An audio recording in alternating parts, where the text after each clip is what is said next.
Quando nós pegamos um dos evangelistas, especialmente João, um dos quatro que de fato contemplou verdadeiramente o ponto mais elevado, uma sabedoria mais elevada, a partir de ter convivido com o Verbo encarnado. E João dá testemunho disso. E João nos convida a participar deste mistério da encarnação. Da mesma maneira que João reclinou a sua cabeça nos ombros de Jesus, João também nos convida a repetir o mesmo gesto, nos debruçando no grande mistério da qual nós celebramos e ainda estamos celebrando, que se estende por 8 dias, para dizer a nós tamanha é a misericórdia e o amor de Deus para com a humanidade. E a partir desta liturgia, a partir de toda esta imagem da encarnação do Verbo, a igreja nos convida neste domingo a meditar sobre a família de Nazaré. Um tema tão caro a nós, mas que ao mesmo instante causa uma grande preocupação. Na primeira leitura em que nós ouvimos, nos apresenta um sábio israelita do século II a.C., um sábio muito preocupado com os conceitos e com a valorização da tradição do seu povo. E por meio desta valorização das tradições, dos conceitos da formação de uma família humana, este sábio não começa a dar pistas para o seu povo de que nós precisamos de fato se voltar para uma formação perfeita, uma formação temente a Deus. E aqui este sábio então começa a mostrar para os filhos a importância que se tem de cuidar dos pais, a importância que se tem de dar amor aos pais. E quando isso acontece, a recompensa virá. E a partir deste texto sagrado, o sábio nos coloca diante de uma formação perfeita, da qual Deus idealizou para as nossas famílias. De que no Evangelho, Mateus então começa a apresentar estes conceitos de uma família perfeita, do qual Deus projetou para a humanidade. E dá para nós uma foto como exemplo, a própria família de Nazaré, Jesus, Maria e José, a família perfeita, uma família temente a Deus, uma família solidária, uma família que de fato cumpria os preceitos a partir da lei e colocava de fato a lei em prática. Então é verdade que quando nós pegamos os textos, nós iremos perceber que José e Maria cumpria a lei à risca, quando nós vemos a apresentação de Jesus no templo e assim por diante. E quando nós olhamos para essa imagem da qual o evangelista nos convida a buscarmos o exemplo, nós olhamos para as nossas famílias, que muitas das vezes perdeu até mesmo o sentido da qual o projeto de que Deus deixou para ser seguido.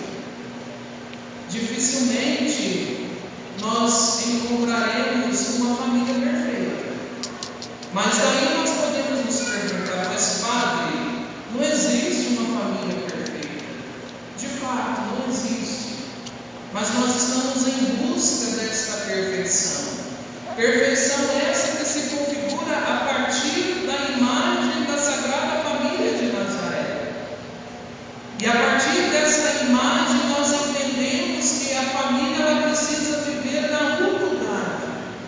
Assim como José foi humilde em assumir a paternidade de Jesus, assim como Maria assume a maternidade a partir do Espírito Santo, que o envolve desta graça e concede a ela gerar um filho, o próprio Cristo.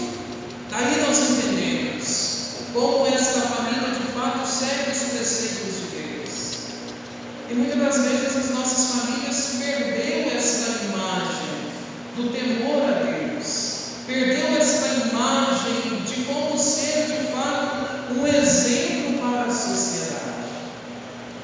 Era o tempo em que nossos pais, daí as pessoas mais idosas vão lembrar disso, de quando surgiu o rádio, quando se comprou aquele rádio e que a família inteira se juntava na cozinha ou na sala para escutar o que estava sendo falado.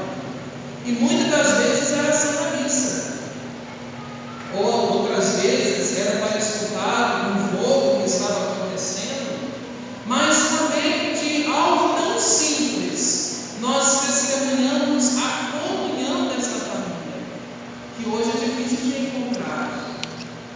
Hoje existe uma televisão na sala, outra está no quarto, e às vezes nós temos mais televisões em cada quarto. E que hora que o momento da família se reúne?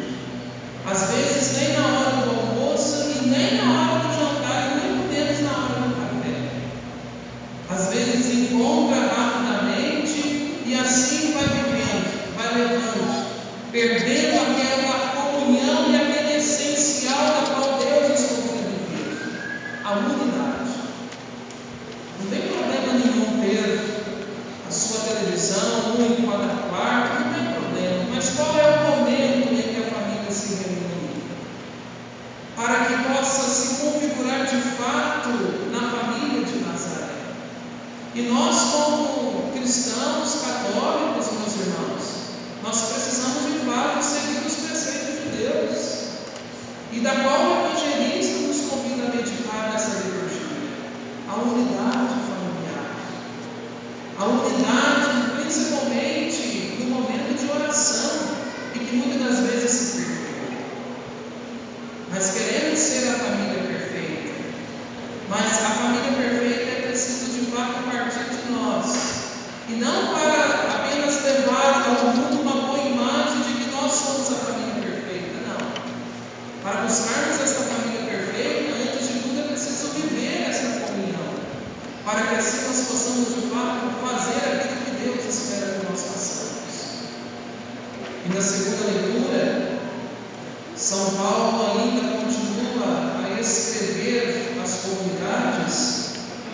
São Paulo então mostra para nós que fomos revestidos da luz, a partir da participação da encarnação do Verbo, nós que estamos em comunhão com Deus, precisamos agir conforme Deus no nosso dia a dia. Então, se Deus mostra para nós e apresenta para nós um modelo a ser seguido, de fato nós precisamos colocar este modelo em prática.